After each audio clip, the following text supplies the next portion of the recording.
तो hello guys, आप लोग कैसे हैं? मैं रखता हूँ सब बढ़िया होंगे और मस्त होंगे। तो गाइज आज हम लेकर आ गए हैं एक न्यू अपडेट जो कि खेसारी लाल यादव के बारे में।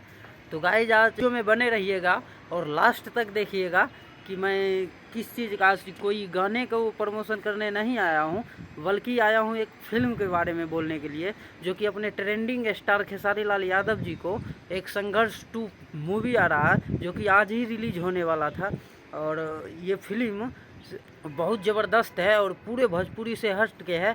और ये फिल्म के प्रमोशन करने खेसारी लाल यादव जी ने पटना एयरपोर्ट गए थे और इसी दौरान अरे मीडिया वाले ने पूछा कि भैया ये फिल्म कैसे रहेगा। तो खेसारी लाल यादव ने बोला, अरे भैया ये सुपर हिट फिल्म है और ये अपने परिवार के साथ देख सकते हैं, अपने भी देख सकते हैं। ये वैसा फिल्म है जो कि पूरे भोजपुरी इंडस्ट्री में कोई ने ऐसा फिल्म बनाया होगा।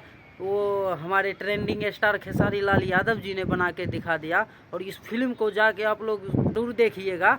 और हम ये मेरा वीडियो अगर अच्छा लगे तो आप लोग मेरे वीडियो को शेयर कीजिएगा और चल जाएगा कि ट्रेंडिंग स्टार खेसारी लाल यादव जी को एक मूवी आया है संघर्ष 2, जिनके साथ मूवी में खेसारी लाल यादव जी के बेटी भी काम किए थे, कीर्ति यादव। तो आप लोग इस फिल्म को पूरा देखिएगा और खूब मस्ती लीजिएगा। फिर मिलते हैं नेक्स्ट वीडियो में, तब तक के लिए मेरे चैनल को सब्सक्राइब कर लीजिएगा।